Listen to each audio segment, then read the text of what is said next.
बिस्मिल्लाहिर्रहमानिर्रहीम। अस्सलाम वालेकुम प्यारे बच्चों, खुशामदीद। उम्मीद करती हूँ आप सब खैरियत से होंगे।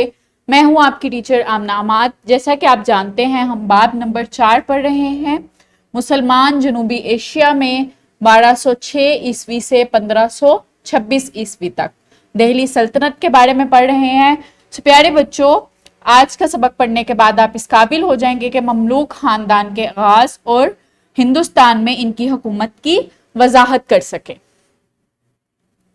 कबल अज पढ़ाई सवाल है, शहाबुद्दीन मोहम्मद गोरी ने किसे हिंदुस्तान में अपना नायब बनाया था? जब शहाबुद्दीन मोहम्मद जो गोरी था वो अपने वतन वापस जा रहा था तो उसने किसको अपना नायब बनाया था हिंदुस्तान में? बिल्कुल, कुतुबुद्दीन ऐबक जो कि उसका गुलाम था, उसने उसको अपना नायब बनाया था हिंदुस्तान में और वापस अपने वतन जो था रवाना हो गया था।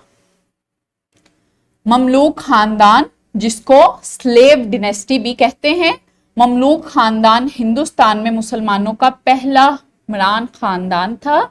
इसकी बुनियाद सुल्तान कुतुबुद्दीन ऐबक ने रखी जो कि गुलाम था मोहम्मद गोरी का।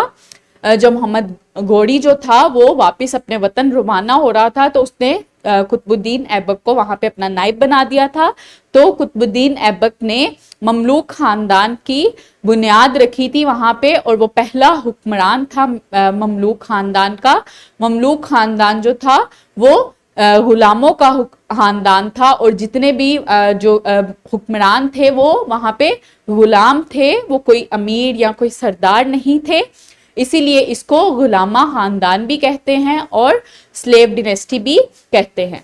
तमाम मुसलमान हुक्मरान जिन्होंने 1206 ईस्वी से लेकर 1290 ईस्वी तक शुमाली हिंदुस्तान में अपने सर पर हुक्मरानी का ताज संभाला, या तो वो गुलाम थे या उन गुलामों की औलाद में से थे। इसलिए इस दौर के हुक्मरानों को खानदाने गुलामा या ममलूक खानदान का नाम दिया गया है। ये कुतुबुद्दीन ऐबक की पिक्चर है। सुल्तान कुतुबुद्दीन ऐबक शहाबुद्दीन मोहम्मद गोरी का कोई बेटा नहीं था, जिसके बाइस वफात के बाद मोहम्मद गोरी के सबसे काबिल गुलाम कुतुबुद्दीन ऐबक ने तख्ते दिल्ली संभाला। कुतुबुद्दीन ऐबक 1206 ईस्वी में सुल्तान का लक़्ब इख्तियार करके तहत नशीन हुआ और लाहौर और उसके गिरदोनवा में इलाकों का हुक्मरान बना, मगर गौर के दारुल हुकूमत ने यह कबूल ना किया और बगावत कर दी, जिसकी वजह से कुतुबुद्दीन ऐबक की हुकूमत सिर्फ हिंदुस्तानी इलाकों तक ही महदूद रही। चूंकि जो शहाबुद्दीन मोहम्मद गोरी था वो अफगानिस्तान से ताल्लुक रखता था और गजनी के शहर से उसका ताल्लुक था, सो इसलिए जो उसके बाद जो कुतुबुद्दीन ऐबक उसका गुलाम आया उसका भी ताल्लुक गजनी से था, लेकिन गजनी के जो लोग थे उन्होंने उसको कबूल नहीं किया तो उसका ताल्लुक वहां से खत्म हो गया और उसका ताल्लुक जो था वो सिर्फ हिंदुस्तान तक ही महदूद रह गया था। कुतुबुद्दीन ऐबक को अंदरूनी और बैरूनी कई महाजों से लड़ना पड़ा, इसलिए तुर्क अफसरान पर मुकम्मल एतमाद करना खासा मुश्किल था और दूसरी तरफ राजपूत सरदार हमला करने के लिए किसी भी मौका का बेसब्री से इंतजार कर रहे थे। मजीद बरा कुतुबुद्दीन ऐबक को ताजुद्दीन और नासरुद्दीन कबाचा से भी शदीद मज़ाहमत थी।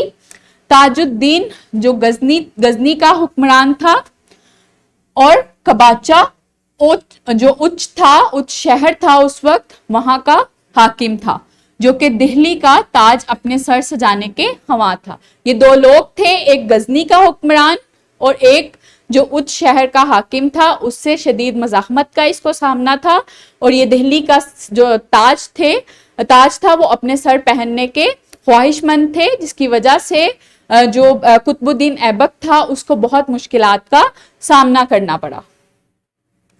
सल्तनत के क़याम और इस्तेहकाम के लिए जद्दोजहद।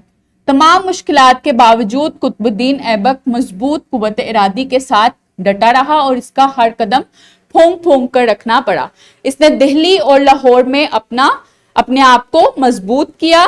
इसने अपनी एक बेटी की शादी नासरुद्दीन कबाचा के साथ कर दी जो कि उच्च का हुक्मरान था اور دوسری بیٹی کی شادی التمش جو بعد میں سلطان بنا تھا اس کے ساتھ کر دی، اور ان دونوں سے اپنے جو تعلقات تھے اس کو خوشگوار کر لیا۔ قطب الدین ایبک اپنی سلطنت میں اضافے کی حکمت عملی کو جاری نہ کر سکا، اس لیے اس کی سلطنت جو تھی وہ وسیع نہ ہو سکی، وہ اپنی آزاد اور خود مختار ریاست کے دفاع میں ہی مصروف رہا۔ اس وجہ سے وہ دہلی کی بجائے زیادہ تر لاہور میں رہتا تھا، اور دہلی پہ وہ اپنے قدم نہیں جما سکا اور صرف لاہور میں ہی اس کے قدم مضبوط رہے۔ قطب الدین ایبک 1210 عیسوی میں لاہور میں چوگان کھیلتے ہوئے، چوگان ایک کھیل تھا جو گھوڑے پہ بیٹھ کے اس وقت کے جو سردار اور حاکم تھے وہ کھیلتے تھے، سو قطب الدین ایبک جو تھا وہ چوگان کھیلتے ہوئے گھوڑے سے گر کر وفات پا گیا، اسے لاہور ہی میں دفن کیا گیا۔ سو پیارے بچوں، آج ہم نے کیا پڑھا؟ مملوک خاندان کی بنیاد قطب الدین ایبک نے رکھی جو محمد گھوری کا غلام تھا، اور چونکہ محمد گھوری کا کوئی بیٹا نہ تھا اس لیے اس کے غلام نے اس کے حصے کی جو سلطنت تھی اس کی وفات کے بعد دہلی سلطنت کو اپنایا اور وہاں پہ اپنی حکومت کو جاری کیا۔ مختصر سوال ہے، خاندان مملوک کو خاندان غلامہ کیوں کہا جاتا ہے؟ اس کا جواب آپ نے اپنی نوٹ بک پہ لکھنا ہے۔